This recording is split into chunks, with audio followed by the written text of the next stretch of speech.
Sorry, I'm not sure why the video cut off there, but I was just saying that the green button at the back of the cassette is basically an air pressure release valve, so you need to hold that in when you empty it out. So that's that for the toilet locker.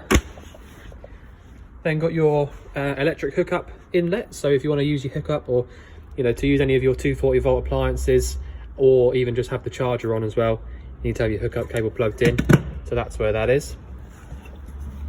External gas point, so that's your barbecue point. The actual cable for that is in your gas locker as well, so if you want to use your barbecue point, then you can do. Your two fridge vents are these ones just here. I'll obviously show you how the fridge works on the inside, but that is where the vents are for that. And if you want to make sure that your fridge is definitely lit, you can put your hand over here and you should normally be able to feel a little bit of heat coming out. But like I said, I will show you how to use that properly inside. So if we get inside now, I'll show you around the cab briefly. So over on the right hand side here, you got your reversing camera, which I have just used to come in here, so it definitely works. You've also got electric adjusting mirrors, which is the top bit at the top, just in front of the window switches. You've got electric windows, 6-speed manual gearbox, reverse is top left, and you need to lift up the little lever behind it to actually get that to go up. You've also got your lights that are on the left hand stalk there, and indicators, and of course your washers and wipers are on the right. You've also got cruise control on this left hand stalk here, and a variety of sort of other factory fitted extras. You've got a single DIN JVC head unit here. I'm not sure what the spec is on that. I can see that you've got auxiliary point just there on the right hand side, CD, all those bits and pieces, so it looks reasonably modern. You've got a couple of 12 volt power bits just there, so you've got a USB one there, which is actually handy as well, for charging phones and things. Obviously the heated rear window switch won't do anything because the actual rear window that was here in the van is gone because it's a motorhome. You can lock the cab from inside from this button here. Hazard lights. Your air conditioning switch is this one just here, and that'll obviously only work if your number is on 1 or above, so just bear that in mind. So yeah, that's about it really. That's about it for the cab. I've shown you that your bonnet release is just down there inside here, and your filling point for diesel is on the near side as well. So that's about that for the cab. Right, let's just get some lights on in here, wherever that might be. Here's our switches for the lights. There you go. So those switches are just there to get these ones to come on. Okay, so pretty straightforward in the van. Really nice, reliable bits and pieces of kit in here. So if I just show you briefly, you've got 3-burner hob. You will need an igniter or a clicker of some description to light those up. So you've got a thermocouple on the back of each of those, which is that little prong of metal just down there, and you've got a thermocouple on every single gas appliance in the van. So what that does is it senses burning gas, and if the flame gets blown out by something and you've still got the dial in that position, the thermocouple will recognize that and it will stop loads of excess gas coming out. That only works after about sort of 10-15 seconds or so, and basically when you light any of these up, you'll hear a little click after a little while, and that's the thermocouple stopping the excess gas coming through. So that's that. You've also got a grill and oven. The grill and oven have got their own ignition, so that's this button just here. And so as long as your gas is on, you'll be able to get down there and have a little look inside. Pushing in and to the right is to light the grill up with the ignition on. Pushing in around to the left is your oven. So that's all really nice and straightforward. I don't feel like I need to actually show you that working because, we've done a habitation check on it and it is so straightforward. You'll be able to work that out, no problem. These grey dials just here are your gas isolator taps. So if you had a problem with any of the appliances, like individually, so if you thought to yourself that there was a gas leak at the fridge or something like that, you would work out which one is the fridge, which is this one, with the little ice symbol on it, and you would just turn it like this. And what that does is it basically just isolates the gas completely from that individual appliance. So you've got cooker, fridge, heating, oven. So you can isolate any of those whenever you want. You don't need to do that just because you're leaving the van for a little bit. That's completely unnecessary. You only ever do that if you think you've got a problem with an appliance or you're going to do something with it. So that's that. Just to the right of that, you've got a 240 volt plug and a 12 volt plug in there. So the 240 volt will only work with your hookups plugged in, obviously. So that's that. And on the sort of talking of 240 volt, you've got in here in your wardrobe, you've got this, which is your sort of, well, trip switch unit, I suppose, whatever you call it. So if you had sort of had a hookup cable plugged in and one of the appliances was knackered, one of those would trip. But also if you plugged something dodgy into one of the plug sockets, one of those would trip as well. So if you find that you come in here with a hookup cable plugged in and you can't find anything working, then basically you have a little look in here. Just make sure they're all in the upright position, and then move from there. So, not in a funny order, sorry about that, but you've got a control panel up here, which could not be any more simple. So you've got a main on and off switch on the bottom left, a light up here which would come on if your hookup was plugged in. So if you see, you've got a little diagram of a hookup cable plugged into a van. And the rest of it is basically just level readings. So wastewater level reading, nothing in it. Fresh water, about 1/4 of a tank. And your leisure battery voltage, 12.3 or more. So that's fantastic. So 12.3 is a really, really good resting battery rate. If you plugged a hookup cable into the van, it would be way up there on 13.5. So yeah, 12.3 resting rate, fantastic. And plus you've got lights on and things like that. So it's not really a resting rate, it's actually having power drawn from it. So yeah, it's a really good battery. Just so you can see, I'll just switch off this awning light so you don't get blinded. All of the cupboards around the van are pretty much the same. You've got this little sort of push button here. Oh. So it's basically a way of having no button on the front of it, so it looks nice and sleek. Just put your finger behind here and just push down and then it'll open up. Otherwise it's locked in. But that's that. And I'll just briefly show you your blinds. So the blinds will be the same all the way around the van. You've got a fly screen at the front and then a blackout blind in front of it. The fly screen comes down and it looks nice and simple, but you might find when you try it that you're going down and not getting it, you don't know how to make it stop. So what you need to do is pull it down, and then when you get all the way to the bottom, push this forwards like that, and then it hooks in. It's got two little hooks on each side like this. So when it goes over, it hooks up. So when you come to take it away, you need to pull it towards you, and then it lifts out. Exactly the same with the blinds.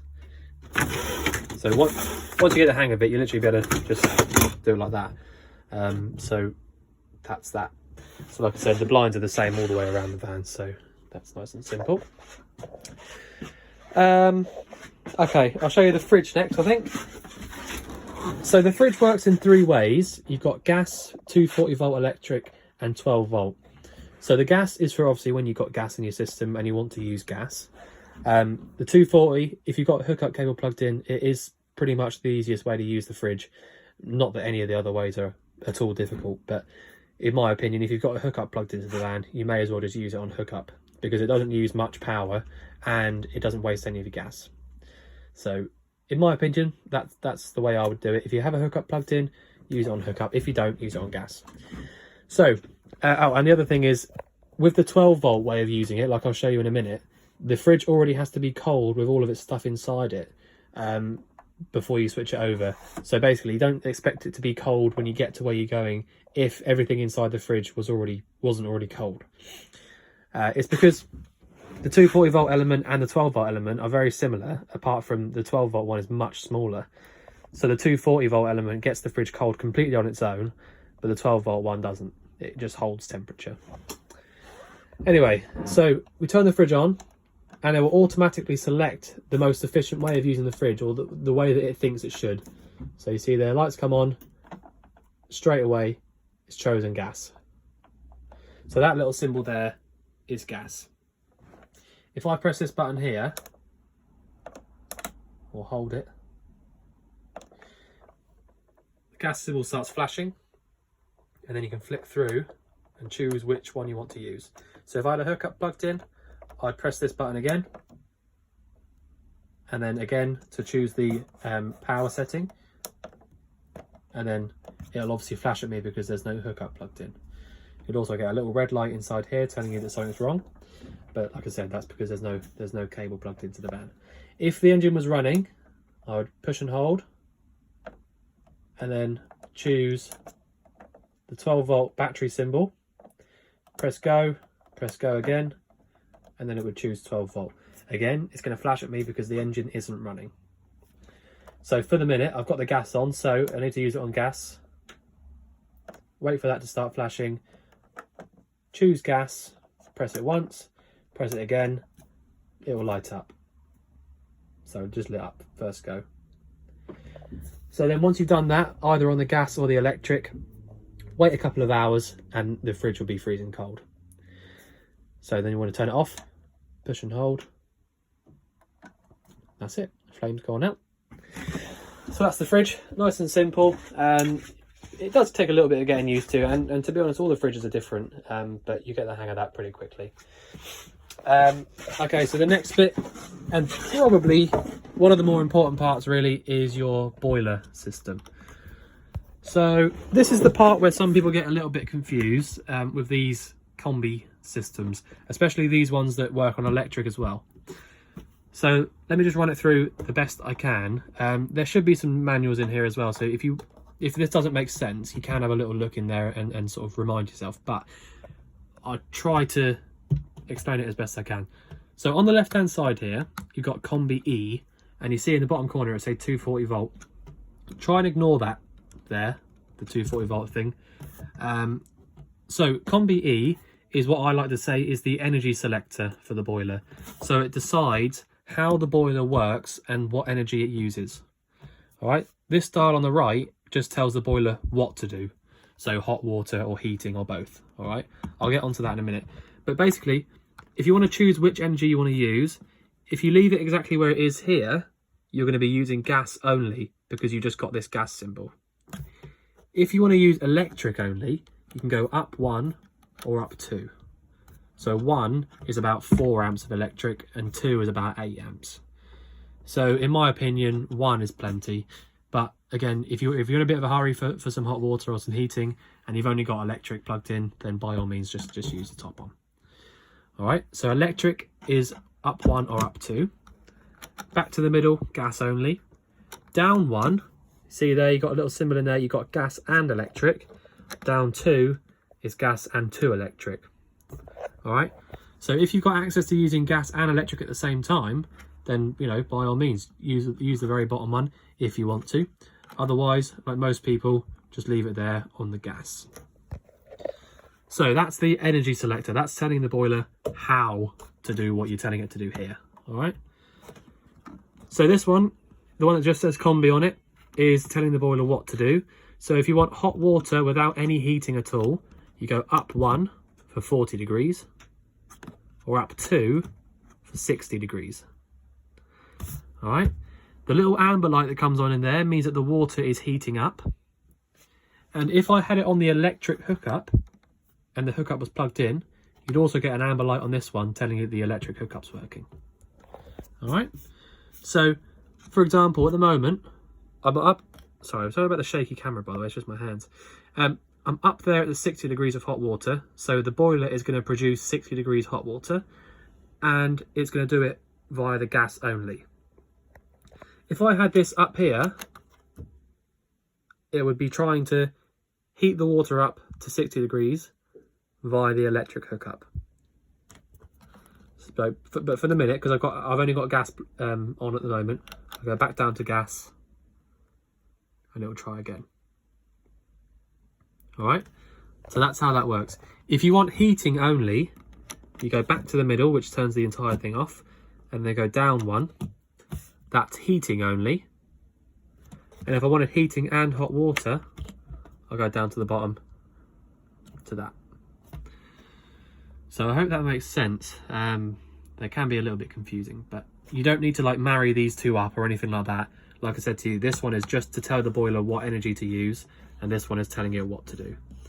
And if you want to, some of the older vans, the way they like sort of remind you of how to use them is up is your summer setting, because you don't get any heating but you still get hot water, and down is your winter setting because you get heating and you can get heating and hot water at the same time. But that's up to you. You don't have to remember it like that. You can just remember it as whatever has the numbers on it is hot water, and the gas symbol on its own is just heating. All right. But I've just had that light up. I don't know if you heard it on the video, but it lit up nicely. So pretty quickly you'd have hot water in here and heating as well. So we go off, and that'll switch itself off, and that's it. So that's the boiler side of things. Like I said, I hope that makes sense, but if it doesn't, then, you know, obviously let us know. We can run it through you again, but you should have some manuals in the box there that you know, you can have a little look through if that doesn't make any sense, but hopefully it does. Right, the other thing is you've got your sink. So something that's really important with these vans is the boiler will have a drain on it. That's what I was just trying to lift this up and have a quick look. I didn't do the hab check on this one, so I'm a bit new to this particular van. Okay, where are we? So I can't really see because... Right, okay, it is down there actually. I know you can't see it at all, so that's really not very helpful, but just down in this little hole here, you've got a boiler dropout. So it's a water dropout. So basically, if your van was going to get really, really cold inside, so sort of like -degrees, and you weren't going to be in here using it, you need to drop the water out of the boiler. And the way that you do that, there's a little blue top, like a little swivel. It looks actually a little bit like these, but smaller, a blue one. And you just need to turn that 90 degrees, and that'll just drain all the water out from underneath.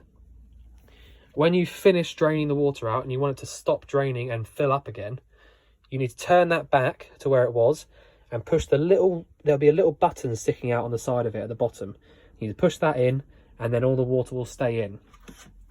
All right, so again, I hope that makes sense. I'm sorry you can't see that, but I can't even see it from in here. So it is in there. I've just felt it with my hand. So that's where your boiler dropout is. All right, so assuming two things, assuming that you've got a little bit of water in your tank. So we checked there, fresh water is at 25%.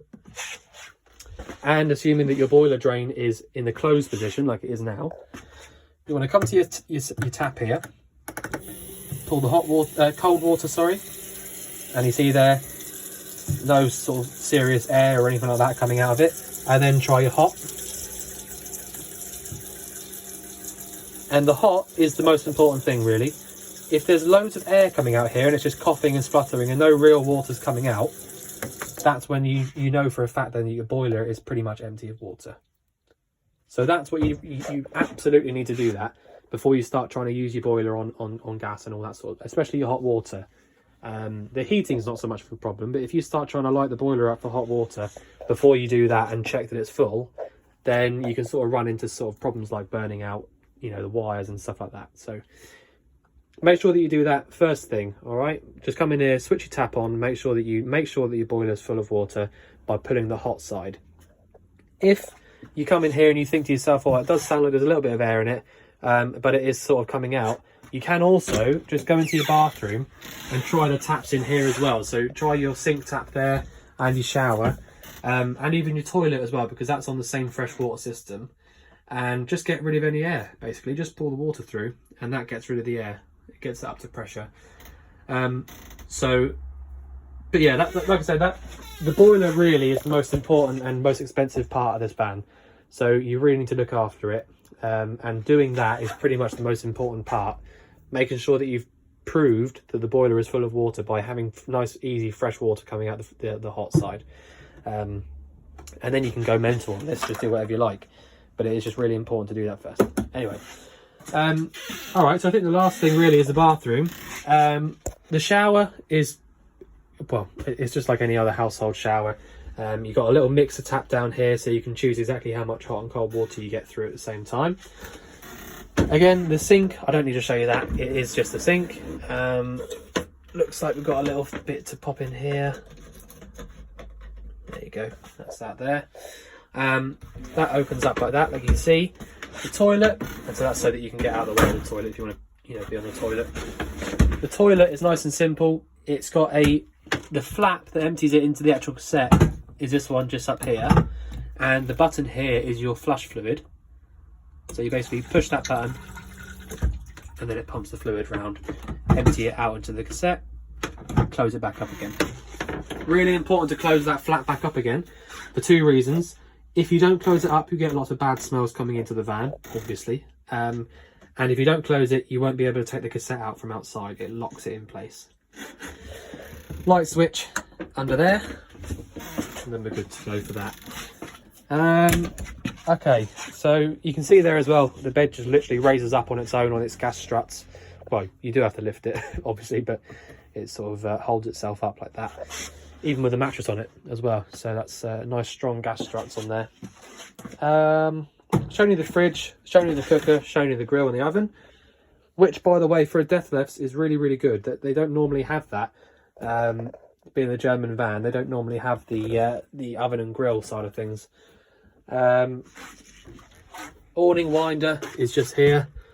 Yeah, so basically when you come to sort of leave the van, or you're driving off or whatever, quick sort of checklist. Make sure that all of your gas appliances are off. Make sure that your right hand dial here is in the 0 position or in the off position. Make sure that you turn your gas off outside. If you're going to use your fridge, if you want to keep it cold, make sure that you've chosen the 12 volt, the battery symbol one. Turn your power off, so just go up here, switch your power off. Close all of your bits and pieces like this. It's really important to do these glass top bits because when they fall down, they do sometimes crack and smash. So make sure that they're down and flat before you start driving. When they're down like this, they can, there's nothing can go wrong with them, but just bear that in mind. Make sure that all of your windows are shut properly, skylights, things like that. But otherwise, that's about it. There's not a huge amount more. Cupboards outside, obviously, it's really handy to double check them that they're fully locked, because you'd be amazed how little wind can bring open things when you're driving on the motorway. So yeah, that's about it really, I think. So if you think I've missed anything out, or you want anything covering again, or anything going over, just let us know. But otherwise, we look forward to seeing you soon to collect your van. Thanks very much.